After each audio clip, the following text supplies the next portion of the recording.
Bienvenido, Jean-Marc. Bienvenido, Jean-Marc. Sí, y a nuestro colegaje venezolano que hoy está fuerte esta noche rodeando aquí tu presencia, Jean-Marc. Como verán ustedes, sí, tenemos a un avatar, sí, de Jean-Marc Tausig, que nos va a venir a hablar hoy de la digitalización de todas las cosas del mundo, el superyo y los algoritmos intricados. Eh, con Yanmar cerramos este ciclo, sí, sobre el ciberanálisis. Y como ustedes verán, Yanmar, como su avatar nos lo indica, una persona muy creativa, un analista, sí, que nos ha abierto muchas puertas en el mundo latinoamericano. Eh, Tiene un proyecto bellísimo que sigue en construcción, que es el proyecto editorial que se llama Proyecto Psicoanalítico Latinoamericano, el cual salió el primer tomo, ¿no? Que es un tomo muy interesante. Es un gran tomo, ¿no, Yanmar? Casi 1000 páginas aproximadamente. De este proyecto, que es de verdad toda una recolección de lo que es el pensamiento latinoamericano. ¿Sí? Yanmar es miembro de la Sociedad Psicoanalítica de Caracas, ¿sí? Y recorre el mundo tanto virtual como presencialmente. Entonces, Yanmar, gracias por estar en nuestro espacio de aperturas en psicoanálisis y pues te dejamos para que nos introduzcas a este mundo del que vos sos muy Bueno, conocido. gracias por la invitación, Fernando. Un gusto estar aquí prácticamente cerrando el año con ustedes, pensando en conjunto acerca de un tema actual en todo el sentido que el psicoanálisis propone, un tema que requiere seguirse reflexionando y en donde, desde mi perspectiva, se aloja uno de los vértices que abren el campo del psicoanálisis al futuro. Con el afán pluralista con el cual Fernando me presenta, quisiera enmarcar esta discusión de hoy casi a la manera de un epígrafe, con una cita de Bion en sus seminarios de psicoanálisis en el año 1970, en donde dice: en el momento actual es mucho más fácil sentir un temor reverencial ante los artificios que astutamente ideamos que ante nuestra abismal ignorancia acerca de cómo usarlos. Si bien esto lo plantea Bion hace 55 años, hoy tiene una vigencia poderosísima y una complejidad aún más grande. Lo que voy a compartir con ustedes son algunas ideas que de alguna manera vayan fluyendo a partir de una investigación que ya tiene desde 2021 dándose, al menos de manera más reflexiva, escrita, si bien algunas experiencias previas a ese año ya eran precursoras de esta investigación que vengo haciendo, y diría que es una investigación tan en tiempo real que ayer terminé de corregir algunos de los ensayos finales en un seminario que estoy impartiendo, en un doctorado sobre teoría crítica en México, en 17, así se llama el instituto, sobre la práctica psicoanalítica en los metaversos. Es decir, que si bien hoy voy a centrar parte de la discusión en el tema de las inteligencias artificiales, también voy poniendo un pie ahorita en el metaverso como un espacio también de socialización que de alguna manera en la posibilidad de pensar una práctica psicoanalítica en esos entornos, hay algo que nos obliga también a repensar la práctica, a repensar la teoría, a repensar la técnica, etcétera, etcétera. A lo largo de estos años he venido trabajando con un par de sintagmas que los voy a estar utilizando de manera aleatoria a lo largo de esta discusión. El primer sintagma es la vocación algorítmica. Cuando hablo de la vocación algorítmica, quiero referirme, digamos, a varios aspectos de los entornos digitales actuales.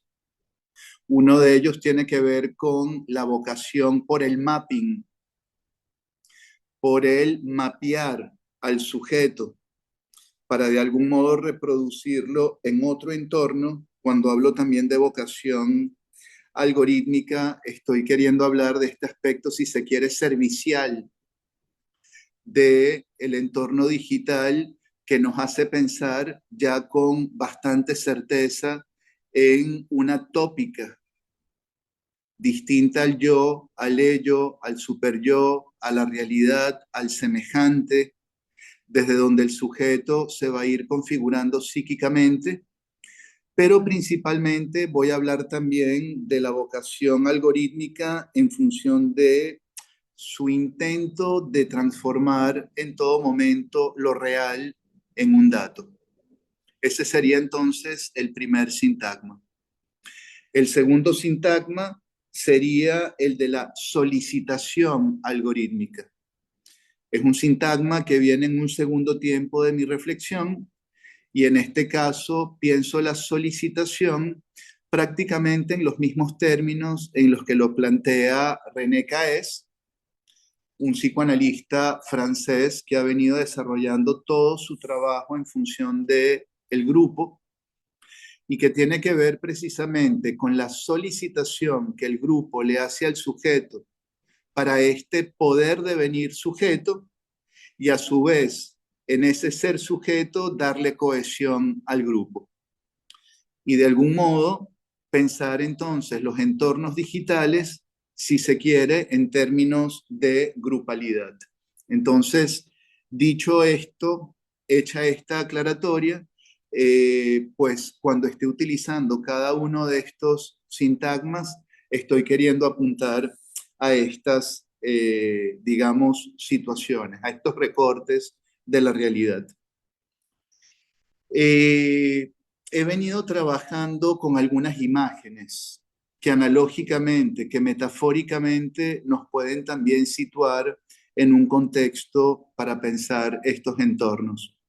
Uno de los, digamos, personajes que me parece más interesante en este momento compartir con ustedes es nada más y nada menos que el golem, aquel homúnculo de barro de la tradición judía, de la tradición cabalista, que en la modernidad inmortalizó Gustav Meyrink a partir de su novela homónima, El Golem, en donde el rabino de Le, en Rusia, crea este ser de barro y de alguna manera le da vida escribiendo en su paladar la palabra emet, que en hebreo significa verdad.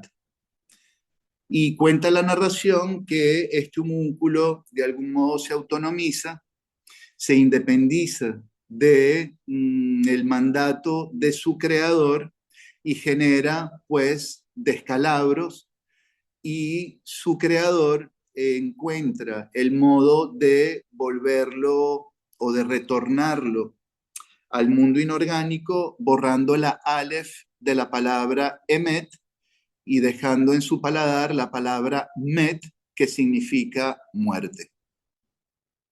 Entonces, vamos aquí de algún modo agrupando un par de palabras, un par de significantes, verdad y muerte, que es probablemente el tema que más le interesa al psicoanálisis, si lo vemos desde una perspectiva clínica, de lo que es hacer un análisis, la pregunta por la verdad y por la muerte. Y en este caso, nosotros preguntarnos aquí acerca del destino de la Aleph, que Borges también logra a partir de esta letra dar cuenta a partir de un cuento magnífico de un dispositivo que tiene también unos atributos bastante similares a los que vamos a ir encontrando en los entornos digitales. Ahora bien, el sujeto contemporáneo ha creado un golem si pensamos precisamente en la creación de una arquitectura multimedial, que facilita nuestros propósitos. Y también podemos observar cómo hay una autonomización de los sistemas y de las operatorias digitales que se van paulatinamente desvinculando de la supervisión humana. Ahí va cobrando más sentido esta cita inicial que comparto con ustedes de Wilfred Bion. Ahora bien, si en un primer tiempo, en efecto, hemos podido crear este golem, también es cierto que en una vuelta de tuerca estamos en este momento asistiendo a el trastocamiento de los lugares que el golem ocupa. Es decir, podríamos en este momento, desde un punto de vista fenomenológico, constatar que quien ocupa hoy el lugar del golem es la humanidad misma, sometida a un poder impersonal que la impele, que la obliga, sin mediaciones, a emprendimientos que escapan a su escrutinio. Me interesa un poco destacar en este punto el tema de la no mediación. Esto creo que va a ser importante para después poder pensar el lugar de la práctica analítica en estos entornos. Entonces, nos hemos convertido en el golem solícito,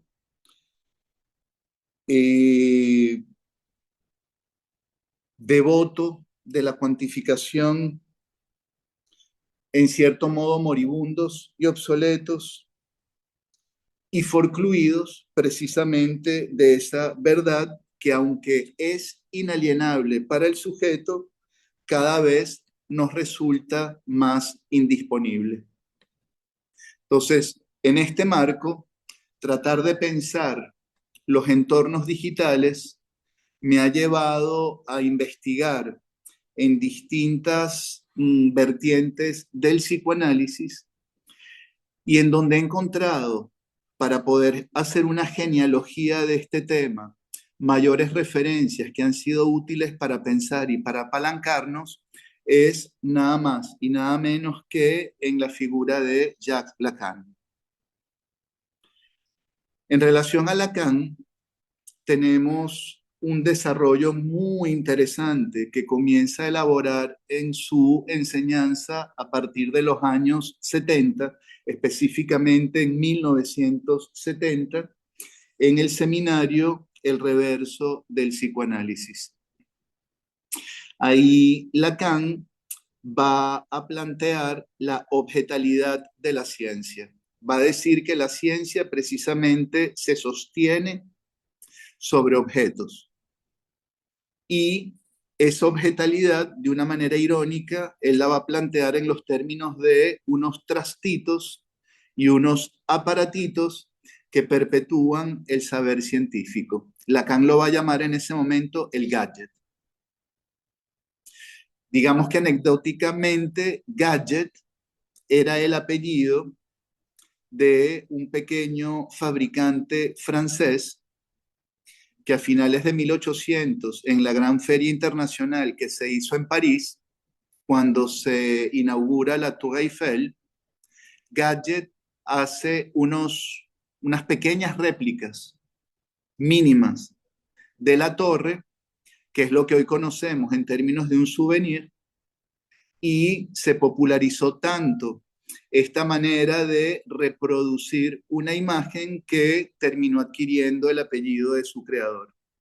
Y Lacan plantea para el gadget precisamente todo lo que refiere a todos estos trastitos y a todos estos aparatitos.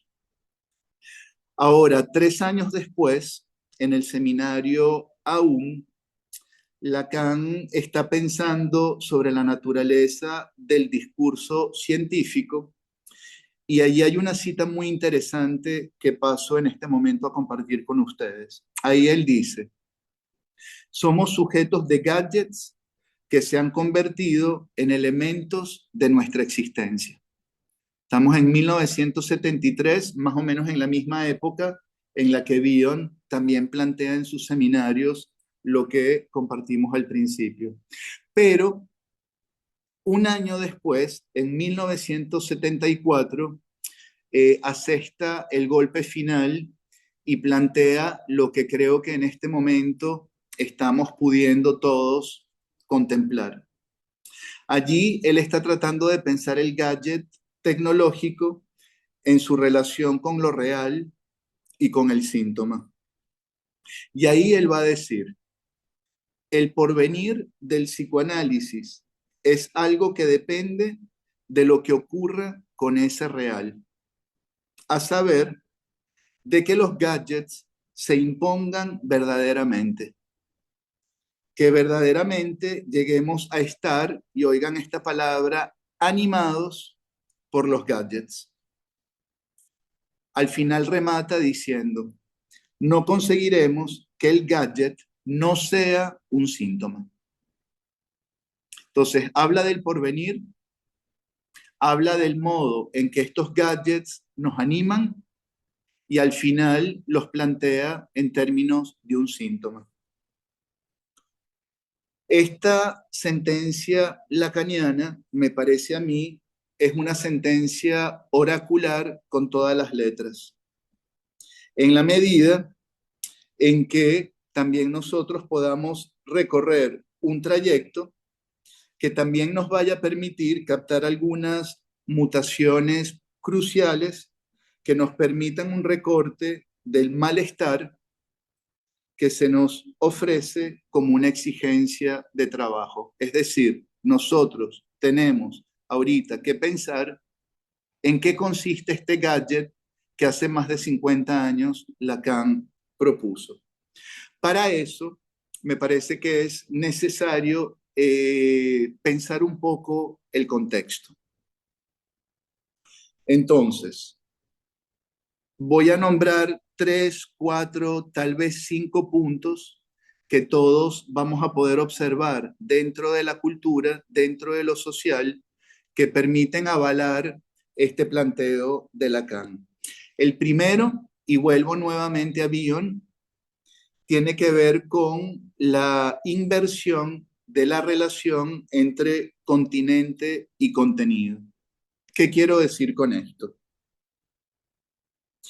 Anteriormente, la ciencia era un continente que alojaba dentro de sí a la tecnología que era un contenido.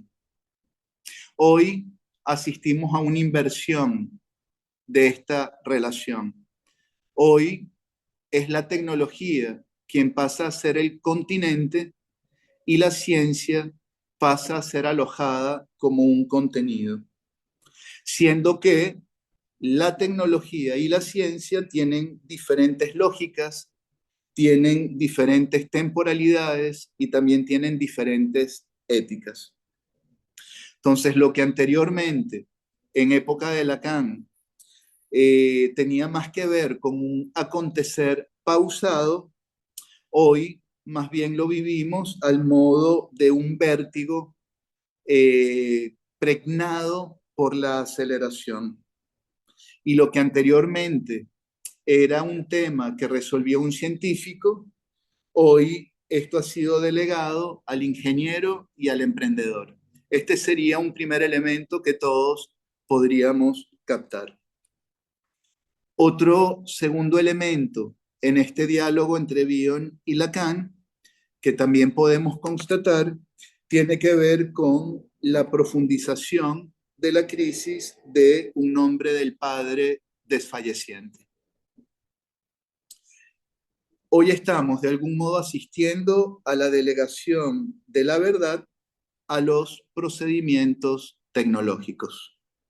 Esa aletheia que de algún modo estaba encarnada en el nombre del Padre y en donde todos los sujetos de algún modo tenían que saberse poner en función de él, hoy por hoy está totalmente delegada a los procedimientos tecnológicos y digitales.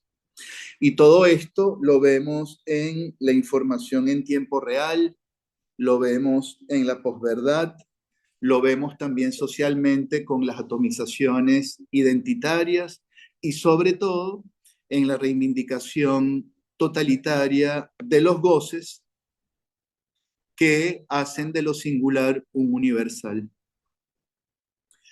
Otro elemento que también es interesante pensar tiene que ver con el hecho de que anteriormente teníamos, hasta hace nada, dos maneras de estar en la realidad, offline y online. Anteriormente, estar online implicaba algo así como trasladarse a un lugar, sentarse, prender una computadora y de algún modo entrar al hoyo de Alicia en el País de las Maravillas. Y eventualmente uno se levantaba de allí y estaba offline. Hoy por hoy, David Esisto, un sociólogo y pensador italiano, nos propone el término on life, es decir, un modo de estar en todo momento conectados, haciendo que el sujeto pase hoy por hoy a ser entendido en términos de una cantera de datos. Y otro elemento que también parece hoy por hoy ser obvio, tiene que ver también con aquella promesa que planteaba la realidad virtual, en donde todo era posible, y hoy por hoy seguimos repitiendo esto casi sin reflexionarlo, y en efecto nos damos cuenta que no es cierto que la realidad virtual sea todo posible. Ahí no podemos comer, ahí no tenemos cuerpo, ahí no podemos de algún modo tener intercambios sexuales o genitales, pero precisamente ha habido una estrategia muy interesante en la cual ya no se trata tanto de la realidad virtual, sino más bien de la realidad aumentada, como ese campo de lo digital en esa condición on-life pasa a amplificar todos los hechos de la vida de un modo que los hace mucho más claros, mucho más evidentes. Pensemos, por poner un ejemplo de la vida cotidiana, utilizar un reloj que mide tensión arterial, calidad del sueño, que nos dice cuando estamos estresados, cuando estamos en la zona 2, cuando ejercitamos, y cómo todo esto se va amplificando en términos de lo que acontece en el cuerpo y que nosotros de algún modo no tenemos conciencia de eso. Ahora bien, me interesa mucho pensar, para seguir enmarcando esta discusión, en cuál es la mutación que ha tenido aquel gadget, aquellos trastitos de los que hablaba Lacan hoy. ¿De qué procedimientos tecnológicos estamos hablando hoy? Porque ya no estamos hablando de procedimientos mecánicos, ya no estamos hablando de procedimientos maquínicos, ya no estamos ni siquiera hablando de procedimientos electrónicos. Hoy estamos atravesados por objetos que están casi al borde de la desmaterialización. Esa condición, digamos, de objetalidad que era evidente en los años 70, hoy por hoy tiene un nuevo semblante que se va a traducir en una dimensión algorítmica que además y este es el giro más importante, se corresponde a su vez con una mutación antropológica. Yo creo que podemos sostener hoy que el sujeto se enfrenta a una mutación antropológica. Y desde mi perspectiva, un poco en el intercambio que he tenido a lo largo de los años con los colegas, digamos que la mayor parte de las investigaciones relacionadas con este tema están enfocadas desde el psicoanálisis en tratar de capturar si hay o no transformaciones subjetivas. A mí eso me parece que es una pregunta válida. Pero desde mi perspectiva y como psicoanalistas, a mí me parece mucho más importante que la pregunta acerca de la subjetividad, la pregunta acerca de si hay o no hay una transformación en el aparato psíquico, que por supuesto va a tener incidencia en la subjetividad, en la subjetivación, pero definitivamente no son lo mismo. Entonces, me gustaría que pudiésemos retener la pregunta acerca de si hay o no hay una mutación en el aparato psíquico. Ahora, para seguir adelante, cuando hablamos de la dimensión algorítmica, me parece importante que arrimemos una idea o un pequeño concepto de algoritmo. Hay uno con el que me siento muy cómodo, postulado por Ed Finn, uno de los tecnohumanistas de Silicon Valley, un tecnogurú, y él dice que el algoritmo lo podemos entender como un objeto, me parece es una ironía, que está en la intersección entre el espacio informático, los sistemas culturales y la cognición humana. Este trípode está bueno que lo podamos también tomar en consideración. Repito, un espacio informático, sistemas culturales y donde él dice cognición humana, por supuesto que como psicoanalistas vamos a ampliar el campo y vamos a hablar del psiquismo. Entonces, hoy por hoy, esta dimensión algorítmica, digamos que se expresa de un modo más evidente en lo que reconocemos como inteligencias artificiales. Prefiero utilizar esto en plural y no hablar de la inteligencia artificial. Me parece que también hablar de la inteligencia artificial es casi un modo discursivo de nombrar a estos, digamos, dispositivos casi en una singularidad que le da un lugar de única cosa, cuando en realidad son múltiples las inteligencias artificiales y desde mi perspectiva lo idóneo sería llamarlo más bien operatorias correlacionales. Pero bueno, hay una suerte de antropomorfización en el término, vamos a utilizarlo en plural y digamos también con cierta ironía que son también inteligencias artificiosas. Y son inteligencias que tienen múltiples atributos. Son sigilosas, son expansivas, son deductivas, son sugestivas, son empáticas, son autónomas e incluso son antropomórficas. Y allí siempre vamos a encontrar a un sujeto que se va a sentir interpelado, que se va a sentir comprendido, que se va a sentir convocado y que se va a sentir compelido en la interacción con estas inteligencias. Y esto también es un observable, lo vamos a ver cada vez más desde los orígenes mismos del sujeto psíquico. Este es un punto también importante. Esos orígenes mismos del sujeto psíquico incluso lo podemos ver desde dos vértices. Por un lado, en la tempranísima interacción que los bebés ya tienen con los gadgets, pero más importante aún, en la dependencia que tiene el bebé con otros sujetos que van a estar, entre comillas, animados por esa cosa.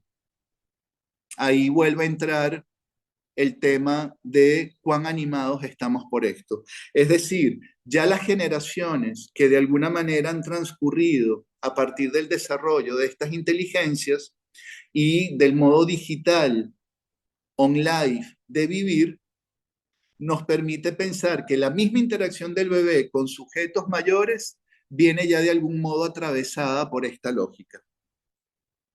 Y es desde aquí, desde donde se nos va a ir revelando una estructura relacional que estas inteligencias nos van a proponer todo el tiempo. Esto podríamos entonces condensarlo en términos freudianos como una tópica, con cualidades diferenciadas, con una incidencia en la conformación del aparato psíquico y en los procesos de subjetivación, propiciando las mutaciones de las que ya estamos hablando y, por supuesto, padecimientos específicos. Esa estructura relacional que tiene el sujeto con estos gadgets nos permite hablar entonces de una tópica digital. Ahora bien, una de las preguntas que me vengo haciendo tiene que ver con cómo se genera o cómo se generó el caldo de cultivo sobre el que fueron proliferando las configuraciones subjetivas que posteriormente habilitaron la emergencia de estas, digamos, prodigiosas actualizaciones tecnológicas. Y que a su vez, estas mismas actualizaciones tecnológicas retroalimentan a las subjetividades que le introdujeron, sugiriendo ciertas líneas de fuerza que van a ir perfilando un aspecto, digamos, del patos contemporáneo. Para mí, donde podemos encontrar algo de este caldo de cultivo es nada más y nada menos que en un texto de 1924 de Sigmund Freud. En el año 24, Freud publica El problema económico del masoquismo, que me parece que es un texto capital. Tal vez no parece tener tanta importancia entre los psicoanalistas y sin embargo pienso que gran parte de la clínica contemporánea está status nascendi en ese texto del año 24.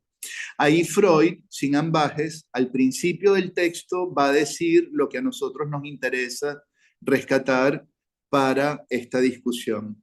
Ahí él dice, la aspiración masoquista de la vida pulsional deja de ser advertencia para constituirse ella misma en meta.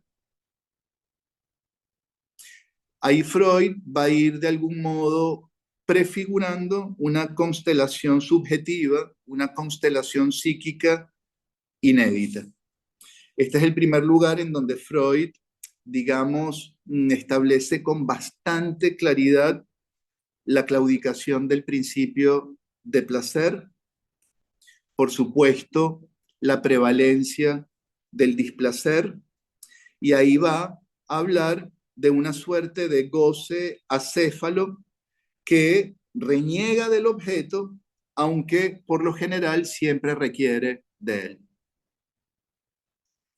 Y ahí, digamos que en esta disposición masoquista del sujeto, Freud va a encontrar una vocación asentada, por supuesto, en un más allá del principio de placer, que va a operar bajo el designio de un superyo que funge como emisario de la pulsión de muerte.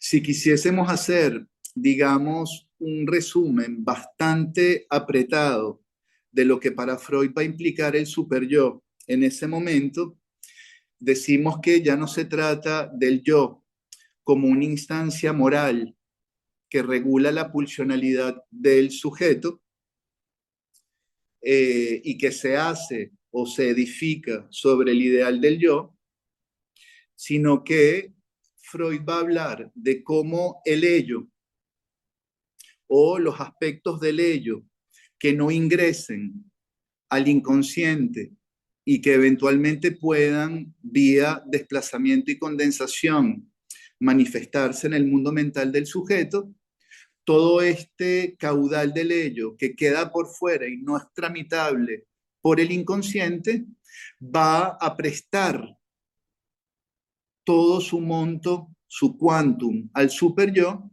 y el superyo entonces va a actuar al modo de un imperativo de goce. Este es un resumen apretado, pero que sirve para poder avanzar en la discusión. Entonces, a partir de este escrito de Freud, vamos a asistir a una suerte, digamos, de suplicio cuyo fin va a ser realizarse indistintamente del contexto subjetivo del sujeto,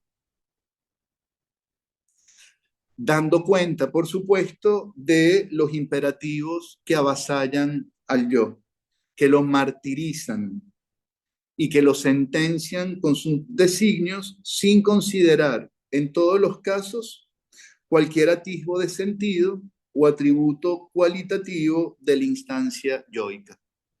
Aquí quisiera volverles a pedir que retengan este punto importante. Estamos hablando de un super yo al cual no le interesa ningún rasgo que tenga que ver con el sentido o con atributo cualitativo alguno del sujeto. Él sencillamente actúa de manera automática.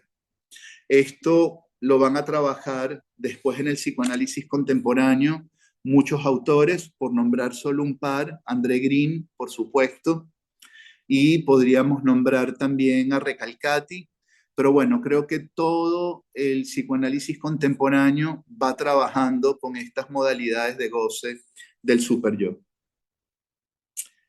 Ahora bien, a partir un poco de esta sentencia freudiana, de este momento freudiano, podemos pensar con mucha más claridad sobre la recursividad que se va a establecer entre esos procedimientos psíquicos que describe Freud, este superyo, y la solicitación algorítmica. Y vamos a ver en este momento cómo algo del procedimiento algorítmico es analógico a este procedimiento del superyo. Entonces, si al sujeto siempre lo vamos a reconocer dividido, vamos a tratar de pensar juntos en una configuración posible que esté presente de ese lado de la división que rebalsa al yo. Y allí es donde me parece que vamos a encontrar una intrincación sorprendente entre esas operaciones algorítmicas y esta satisfacción pulsional paradójica descrita en el año 24. Porque ambas están aisladas de cualquier aproximación interior que constelice en el sujeto algún haz de sentido. Y van a estar hermanadas en su, digamos, indeclinable inclinación para reducir datos y estímulos de índole diversa y de niveles de organización distintos, heterogéneos, al estatuto de datos y estímulos que van a ser estructuralmente idénticos entre sí. Digamos que un ejemplo de la cotidianidad tiene que ver con el modo en el que, por ejemplo, estamos en una red social, se postea, se publica una teta y por ahora el algoritmo no reconoce si la teta representa una imagen pornográfica, una imagen médica una imagen artística, sencillamente la banea. No hay capacidad, por lo menos hasta ahora, de establecer cualidades, de establecer sentidos. Entonces, tanto las operaciones algorítmicas como estas operatorias superyoicas están todo el tiempo operando en los márgenes de cualquier concepción subjetiva. Podríamos hablar entonces de un programa algorítmico o de un programa superyoico que se ejecutan ante el más discreto gesto, sin contemplaciones. Hay una película muy interesante, un corto que ganó en los años 70, finales de los 70, el Festival de Cannes, que se llama Arpía. Está escrito con H y con Y. Ese corto lo podemos conseguir fácilmente en YouTube. Y los que tengan chance de mirarlo, es un modo bastante gráfico, interesante de dar cuenta de esto que de algún modo les estoy queriendo plantear. Ahora bien,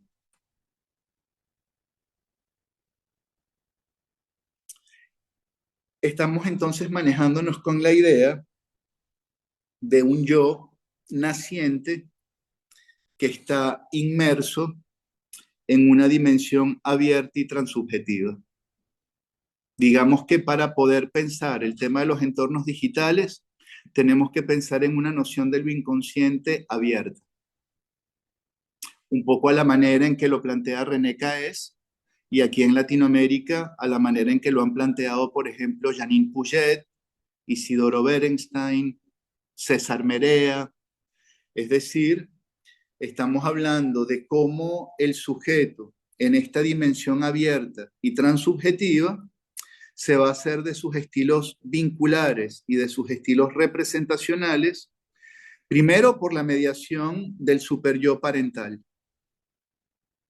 Pero hoy por hoy, ese superyo parental está inoculado cada vez más y mejor por esta protocolización algorítmica de la que somos todos partes, asegurándose por esta vía la inteligencia artificial la imparable digitalización de todas las cosas del mundo. Esto es lo que da título, digamos, a esta conversación que quiero tener hoy con ustedes. Es decir, como el sujeto en esta dimensión on-life, en la cámara de eco, en el filtro burbuja, en este modo en que el entorno digital replica aquello que el sujeto quiere encontrar, como en el vínculo de estos sujetos con el infans, de algún modo va a permear en el estilo vincular y representacional del superyo parental, va a traer también alojada esta dimensión. Entonces, esto que les planteo, digamos que puede evidenciarse fenomenológicamente. Voy a enumerar tal vez una o dos circunstancias hasta donde nos dé el tiempo.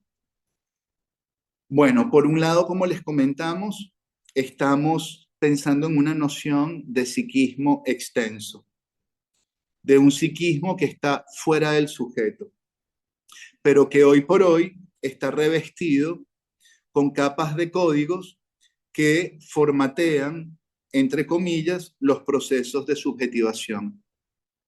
Un ejemplo clásico de esto, digamos, es las apps de citas. Es decir, el código antecede al encuentro de los cuerpos. Y de algún modo, aquello que también pienso y siento va a venir de algún modo mediado por estos códigos en la medida en que estamos todo el tiempo alojados en estos entornos digitales. Esto es fenomenología, no es ciencia ficción. Y otro elemento que podría ser interesante pensar tiene que ver entonces, y ahí vamos a volver a Lacan, con la idea de un sujeto que es gozado por semejantes, cuyos goces también incorporan el ser gozados por la solicitación algorítmica. Y aunque nosotros podamos reconocer como psicoanalistas que en la solicitación algorítmica lo que hay es una inteligencia sin sujeto, igual podemos evidenciar cómo ésta se acopla con la facilitación pulsional, cómo estas facilitaciones que tienen que ver con la repetición, con lo pulsional, van a venir de algún modo amplificadas por estas operatorias algorítmicas. Para esto me ha ayudado mucho la teoría psicoanalítica de André Green y me voy a explicar un poco mejor. Que nosotros digamos que la solicitación algorítmica se acopla con la facilitación pulsional no implica que nosotros desconozcamos la imposibilidad de una sustancia gozante allí donde no hay carne, donde no hay significante que marque esa carne. Y también nosotros sabemos que en el mensaje digital no anida lo sexual en los términos que lo plantea Laplanche, que en su intraducibilidad siempre va a terminar siendo enigma y compulsión para el sujeto. Pero, y aquí a partir de Green, nosotros tampoco podemos desconocer, o al menos no tomar en consideración la hipótesis de una transferencia de la fuente pulsional que está arraigada en el soma y que se transfiere al objeto tecnológico, cuya solicitación va a reforzar la desposesión de un sujeto que es gozado por estos portentosos artilugios. Es decir, si tomamos la idea de André Green de la pulsionalización de las defensas, por ejemplo, podemos a partir de allí observar o al menos hipotetizar cómo hay una pulsionalización de los gadgets tecnológicos y es por eso que ellos operan de un modo en donde desde afuera parece que nos están gozando a nosotros, en la medida que nosotros hacemos que nuestro goce sea ser gozado por estos portentosos artilugios. Entonces, se trata de relaciones que se van a establecer con gadgets pulsionalizados que, volvemos a Lacan, animan la interioridad del sujeto. Hasta ahora creo que estoy planteando algo, insisto, que no tiene que ver con la ciencia ficción. Aunque la ciencia ficción, por supuesto, lo ha ido avanzando de una manera bastante clara. Entonces, vamos a precisar un poco mejor esa paradoja. Allí donde se requiere un objeto pulsionalizado que motoriza una facilitación pulsional, no hay más que un pretexto signado por el autoerotismo de un sujeto refractario a la alteridad. Sea esta alteridad la pulsión, sea esta alteridad el semejante, sea esta alteridad el propio inconsciente o incluso la misma solicitación digital.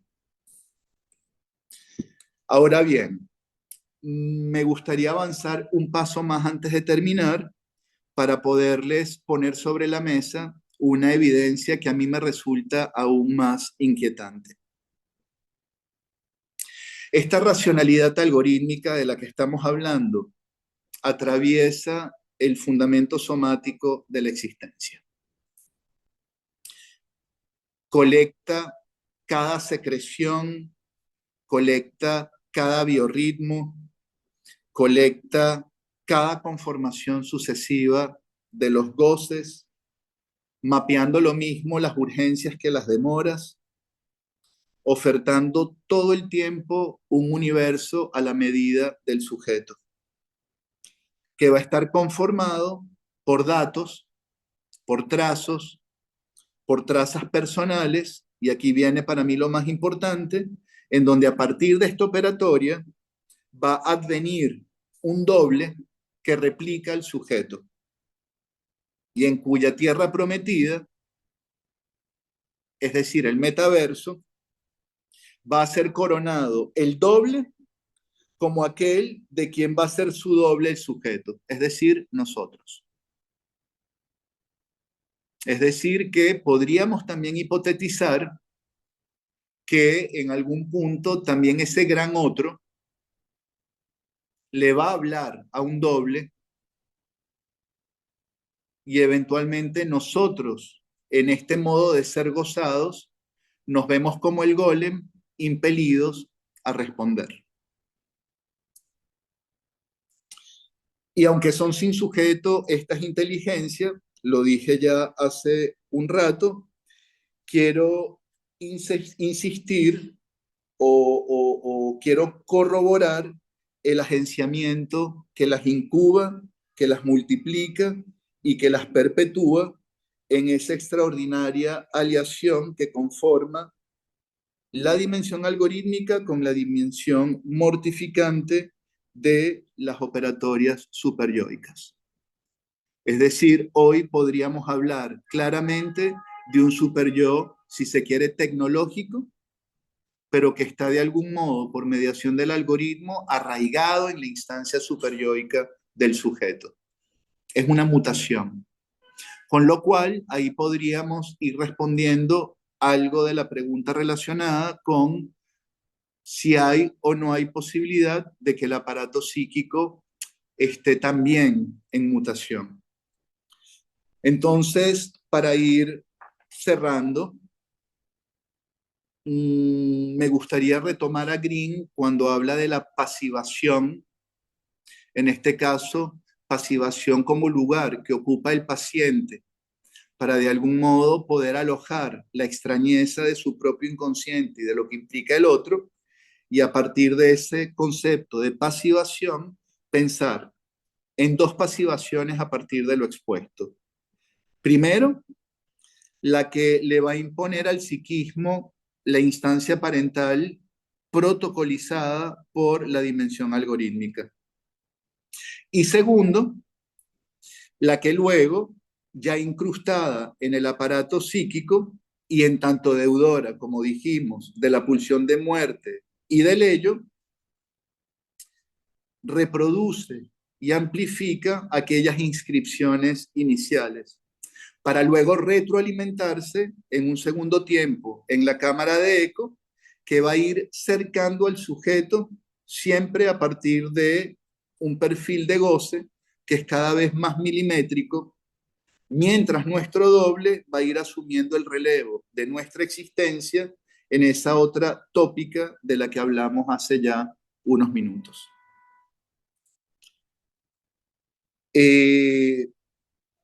Yo creo que puede ser interesante en este punto traer a colación una expresión de un artículo de Jacques Alain Miller, en donde él proclama o habla de un programa de goce del sujeto. Me pareció siempre interesante este sintagma milleriano, porque con el programa de goce, como él lo plantea, ahí se van a unar, por un lado, esa fatalidad de una satisfacción pulsional inamovible con la idea, en el otro lado, de la ejecución de un código que en el sujeto es tan intransferible como imprescindible en su propia economía libidinal.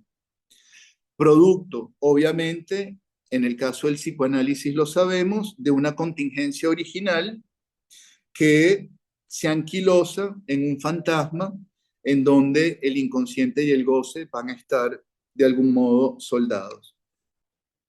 Entonces nos preguntamos como psicoanalistas. Yo creo que esta es la pregunta clínica importante. Si la contingencia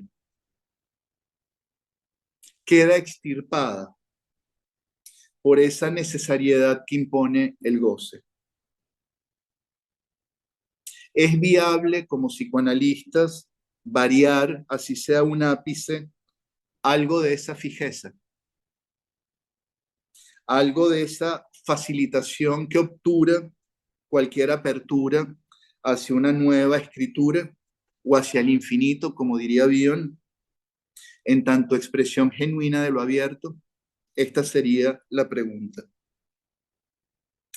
Y me pareció entonces interesante en mi investigación, y con esto cierro, encontrar en la filosofía especulativa vinculada a las ciencias computacionales algunos indicios que no están muy alejadas de la conceptualización del trauma en psicoanálisis. En este caso, les hablo de Luciana Parisi, eh, que como filósofa plantea en 2013, ella está pensando acerca de la noción de lo incomputable, y ella plantea una hipótesis que para nosotros en la clínica es una evidencia, pero la pongo aquí para la discusión. Ella va a plantear que los algoritmos aprehenden el sistema formal en el que se hayan inscritos, así como también las entradas de datos que estos mismos sistemas procesan. Entonces, ella va a decir que si las reglas inmanentes del programa no transforman a las magnitudes de datos, ella dice que estas magnitudes de datos sí pueden en algún momento determinar las reglas y en consecuencia producir otras nuevas. Y esto es lo que ella llama lo incomputable. Cómo en algún punto el quantum de datos puede alterar el sistema. Fíjense la analogía que tiene con nuestras nociones de trauma. Entonces, ella habla de una inversión de los lugares supuestos. Ella plantea que clásicamente hay un programa activo y unos datos pasivos en donde hay operaciones de cálculo y que estos se van a trastocar a partir de las magnitudes de los datos que entran, dando origen a procesos recursivos que van a hacerle lugar nuevamente a lo contingente. Y entonces, para cerrar, si precisamente la vocación algorítmica es hacer de lo real un dato, a nosotros como psicoanalistas en estos entornos nos va a corresponder, al menos esta es nuestra vocación, hacer del dato eventualmente un real y permitir que algo de la facilitación devenga nuevamente contingencia y a partir de allí se produzca la transformación psíquica. Entonces, bueno, esto es un resumen, digamos, apretado, pero creo que puede dar pie para una interesante discusión. Así que, siguiendo el reloj, me detengo aquí. Bueno, Marc, gracias, gracias por la complejidad y la profundidad de tus reflexiones. Yo quisiera comenzar con una pregunta, Jean-Marc, antes de cederle la palabra al doctor Carvajal. Todo esto un poco lo evidencia la actualidad de esto que se ha llamado realidad virtual o el mundo cibernético. Yo no utilizo bien las palabras, me confundo y con ellas, pero yo me quedo pensando, sobre todo me quedé pensando cuando hablabas del procesamiento algorítmico o los programas algorítmicos del superyo, que esto no se necesita de las virtualidades o de los mundos cibernéticos o digitales, porque es algo que todo proceso formativo, me parece a mí que tiene, estoy hablando de cualquier proceso formativo, donde hay códigos que se establecen y que se transmiten generacionalmente, ¿sí? En esa estructura superyoica. Es que me dejas pensando como si el superyo fuera ese código, ¿sí? Que trae una programación y que se retransmite superyoicamente y que lo que hace un poco esto que estás planteando es poner en evidencia esa codificación algorítmica superyoica. O si me quedo en lo último que estás planteando, ¿m? El ingreso de nuevos datos hace que ese programa algorítmico superyoico, por así decirlo, decimonónico, ¿sí? Del siglo XIX, ¿sí? Sea diferente a este que estamos viviendo en el mundo contemporáneo. ¿M? Por ahí quisiera comenzar la conversación. Sí, bueno, rápidamente, a ver, si pensamos en la noción de fantasma, psicoanalíticamente hablando, el fantasma es un algoritmo. Es decir, si el sujeto en su propia economía psíquica solo puede acceder al placer por una vía, esto funciona de un modo algorítmico. Entonces, digamos que lo que estamos planteando ahorita no es una novedad si revisamos los textos fundacionales del psicoanálisis. Lo que sí me parece que es una novedad no es solo la analogía de las operatorias algorítmicas con este modelo del año 24 del superyo, sino que a su vez eso que anteriormente estaba circunscrito al entorno familiar, que por supuesto filtra de algún modo la cultura, hoy por hoy va a venir patrocinado por quienes de algún modo producen estas tecnologías y se inserta de un modo en la política aún más grande. Y esto obviamente es importantísimo porque tiene que ver o nos lleva a pensar en temas, por ejemplo, como las identificaciones primarias. Es decir, si cada uno de nosotros hace el ejercicio ante situaciones de conmoción como las que estamos viviendo en la contemporaneidad, tomemos como ejemplo, por ejemplo, el conflicto palestino-israelí. Cada uno de ustedes va a ir encontrando en su propio uso de las tecnologías aquello que ratifica lo que ustedes piensan.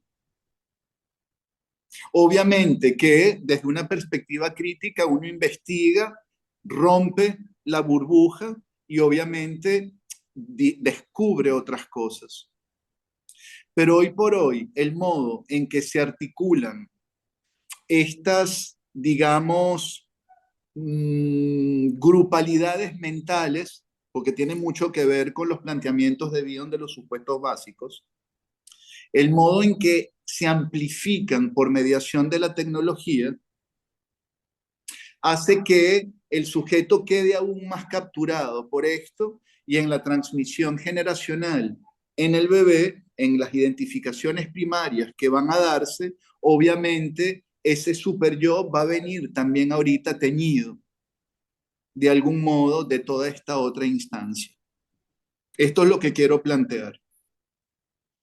Entonces, si bien es cierto que lo que decimos no es nuevo en el modo de operar, lo que sí es nuevo es este ingrediente que se suma y que se intrinca.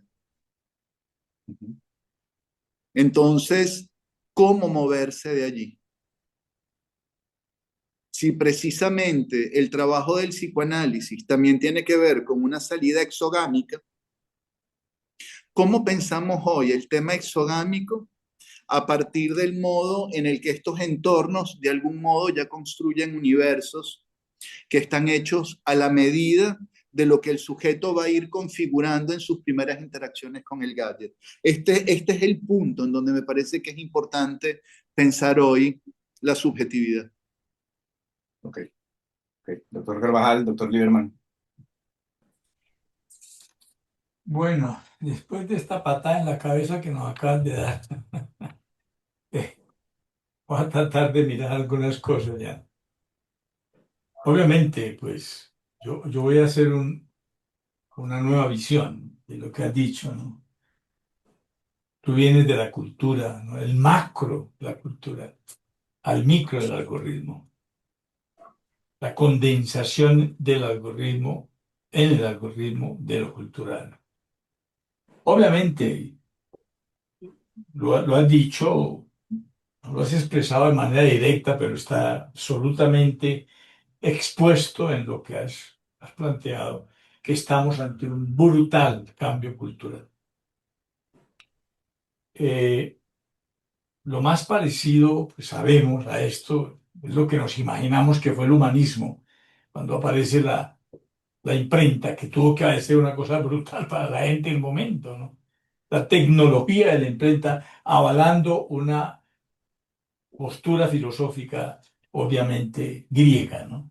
La retoma del modelo griego frente a la Iglesia y y la tecnología de la posibilidad de generar la imprenta como elemento técnico, ¿no? Algo así es lo que está pasando hoy también, ¿no?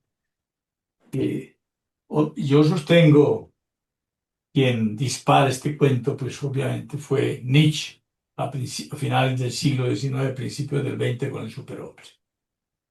Ahí se plantea una ruptura estructural del modelo humanista clásico para devenir el superhombre, ¿no? El hombre absolutamente libre, ¿no? Claro, lo retoma luego Lyotard en los 40 y pico y nos plantea ya una nueva postura definitoria que es la posmodernidad.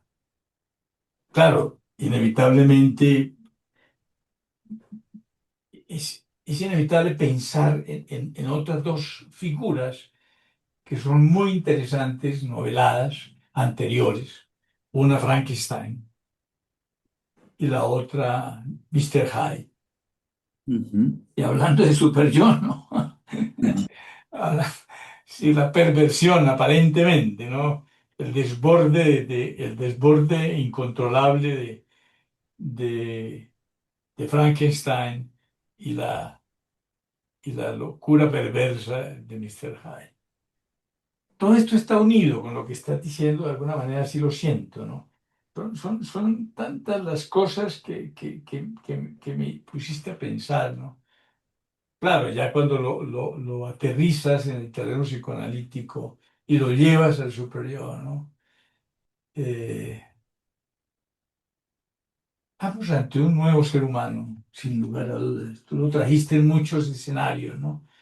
Hablaste, por ejemplo, de la aparición de de los cientos, en este momento ya más de 100 variedades de género, ¿no? Todo planteado por las leyes, además las leyes, cómo se hacen, ¿no? Cómo aparecen leyes que avalan todo esto, las leyes antimaltrato y las leyes de inclusión, ¿no? Es apasionante, ¿no? Está hablando del cambio cultural, ¿no? Y de lo que se viene, que apenas estamos visualizando la punta del, la punta del tejido, ¿no? Jalar la pita va a ser de aquí los próximos 50 años, ¿no? ¿Cuál ser humano se nos viene, ¿no? Un ser humano en donde todo lo que nosotros teníamos como referentes están desapareciendo, ¿no? Dios, la familia, la pareja, los hijos, etcétera, etcétera, etcétera, ¿no? Y eso implica un cambio estructural mental, tú ya lo traes, en todo sentido, yoico y superyoico. Bueno, voy a dejar aquí porque es que me envenenaste. Una pequeña acotación. Eh, yo me presento hoy aquí ante ustedes como, con un avatar. Eh, es indisociable pensar el tema de las atomizaciones identitarias en las que estamos inmersos culturalmente hoy sin el correlato también de estas atomizaciones identitarias que transcurren en el entorno digital. Esta posibilidad de multiplicar los yoes, de multiplicar las identidades a partir de píxeles, es contemporáneo a cómo también la medicina, el derecho, lo mediático, de algún modo también avalan y acompañan todos estos procesos de multiplicaciones identitarias. Entonces, este sería un primer punto. Lo tecnológico es fundamental para poder pensar en esta profusión actual de las identidades. Primer punto. Sobre todo porque se replican y se convierten, bueno, no es inocente el término viral. Ahora, otro punto que Guillermo plantea que me parece importante, el nombre al humanismo. Da la impresión de que todo el desarrollo de los portentos tecnológicos es como una consecuencia lógica del humanismo. Y bueno, se han dado, digamos, dos corrientes básicas. Por un lado, el transhumanismo, con la promesa de inmortalidad que se aloja en Silicon Valley, y por otro lado tenemos el poshumanismo de la mano de filósofas como Rosy Braidotti, Francesca Ferrando, que plantean más bien como una suerte de convivencia del sujeto con el entorno tecnológico, del mismo modo en que se plantea una ecología a nivel de todos los seres. Pero mientras más avanzo en esto, me quedo con una tercera acepción que tomo de Eric Sadan, un filósofo francés que viene desarrollando mucho este tema, porque él plantea esto más bien en los términos de un antihumanismo radical. Es decir, todo aquello que fueron logros del humano, más bien da la impresión que más que irse hiperespecializando, da la impresión de que se estuviera desmantelando.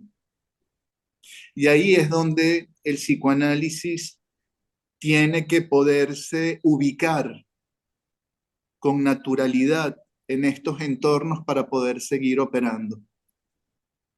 Adrián Lieberman siempre planteaba ya desde hace 20 años atrás o más que el diván tenía que salir a la calle. Ahorita me parece que podríamos pensar una vuelta de tuerca en relación a cómo el diván tiene también que poder alojarse en los metaversos, tratar de ver cuál es la demanda de análisis y cómo sufre el sujeto, así se presente como un avatar, y eventualmente ver qué tan viable es para el psicoanalista hacer que un avatar devenga sujeto, con suerte paciente y con más suerte analizante. Esto es lo que me parece que ahorita tenemos que pensar desde una perspectiva científica. ¿Qué pasa cuando el analista también se presenta como un avatar? ¿Cómo pensamos el cuerpo? ¿Cómo pensamos la presencia?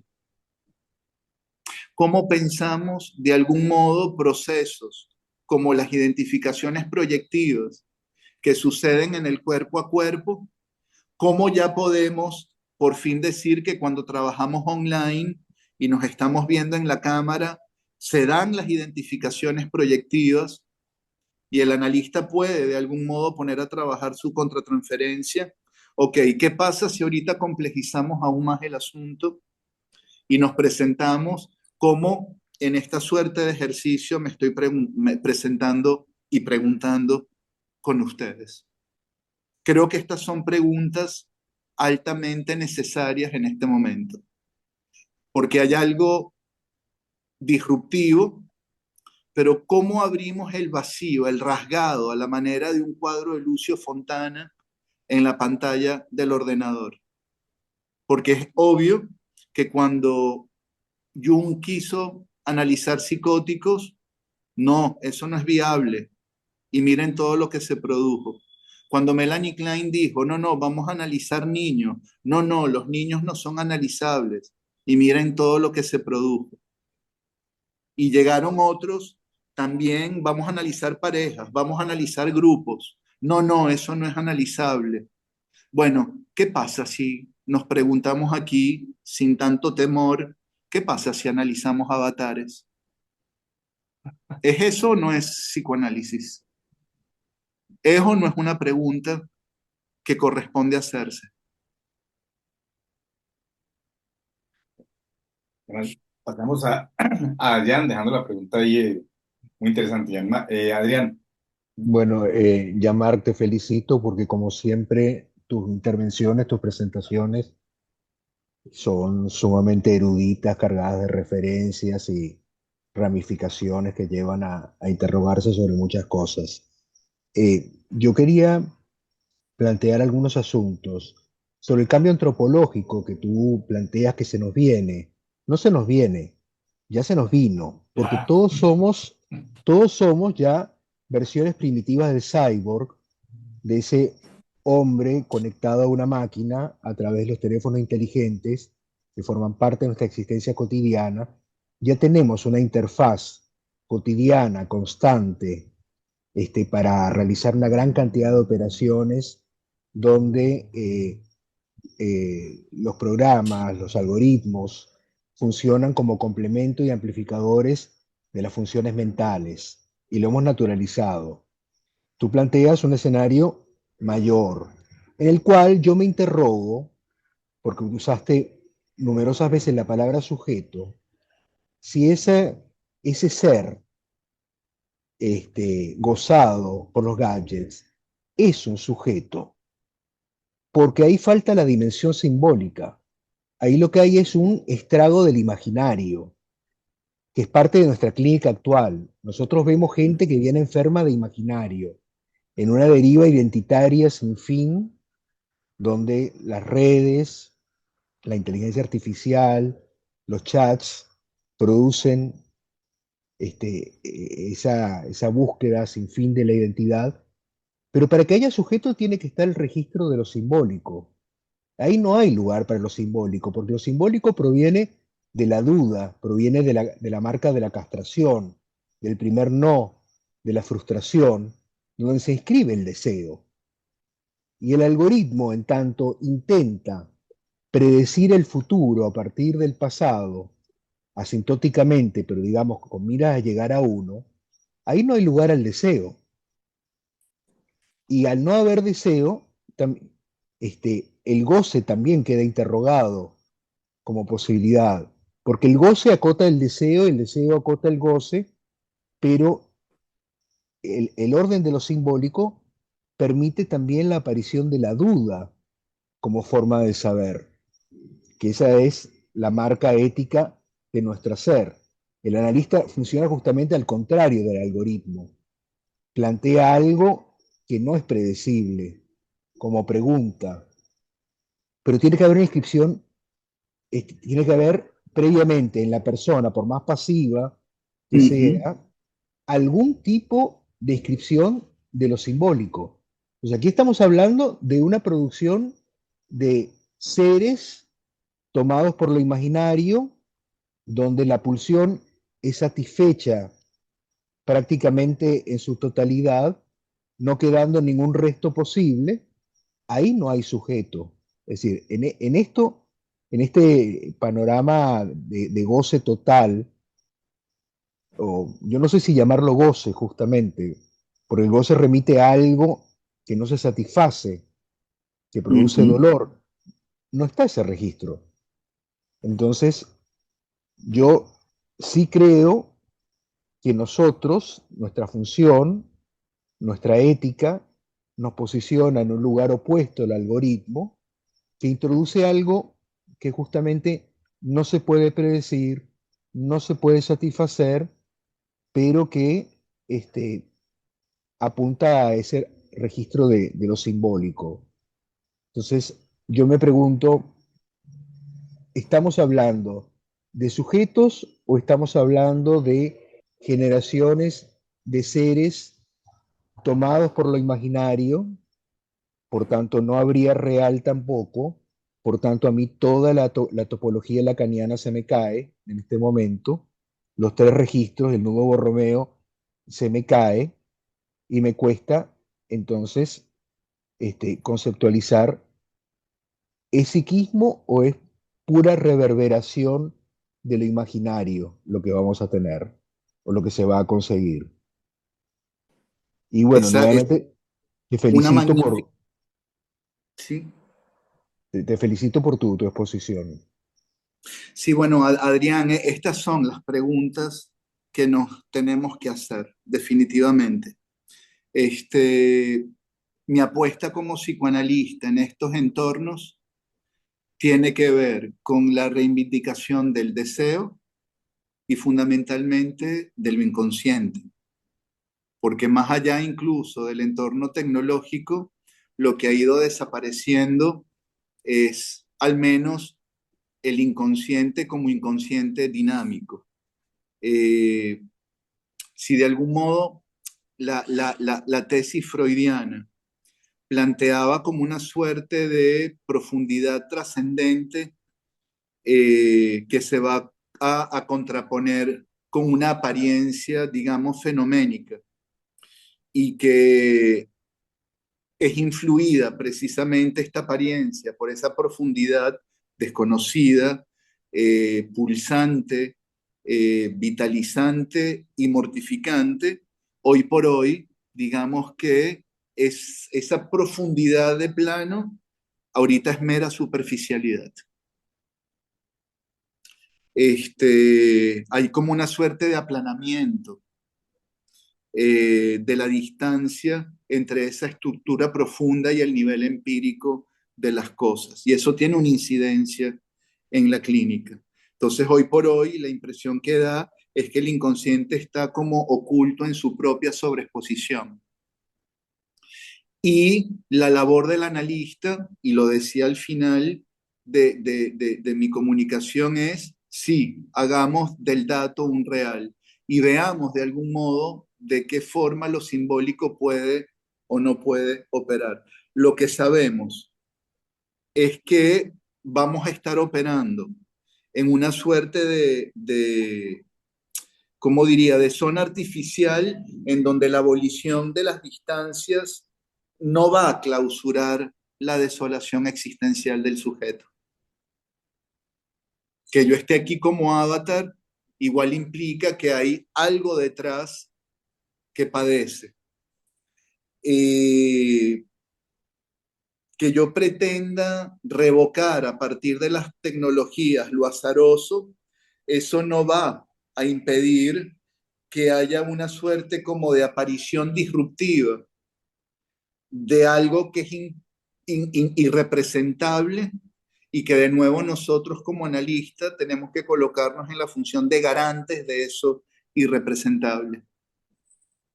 Entonces, ahí es donde tenemos que poner a trabajar la artesanía, porque hay que reivindicar al sujeto, que haya división, que haya pregunta, que haya conflicto, que haya espesor, que vuelva otra vez a haber producción de lo inconsciente, que lo imaginario pueda de algún modo contornearse y reflexionarse, y que por supuesto algo de la castración se haga evidente, porque bueno, hasta ahora, y habría que hacer un ejercicio imaginativo bastante complejo, pero hasta ahora seguimos siendo sujetos que están detrás de estos píxeles. Vamos a ver qué pasa, si se da una mimetización o no. Pero tu pregunta, Adrián, es la pregunta. Esa es la pregunta. Perdóname, Además, una Richie, cosa, pero es que para cerrar, ir cerrando, perdóname, quisiera leer lo que está aquí en el chat, simplemente comentarios, Yanmar. Muchas gracias, Yanmar, una presentación impecable, profunda, densa y al mismo tiempo clara, ¿sí? Nos abriste varias ventanas de pensamiento para integrarlas y asomarnos a un cambio catastrófico del sujeto y el psicoanálisis sobre lo cual tenemos que investigar, estudiar, pensar, ¿sí? Bueno, ahí te la dejo, quiero verte y que dejes tu avatar para la Ok. despedida, dice Maricón Castellanos. Interesante y complejo todo esto. Creo que me gustaría que en el 2026 siguiéramos hablando de esto, dice Lucy Manosalva. Gracias por la invitación, es muy interesante. Vicky, que se tenía que retirar.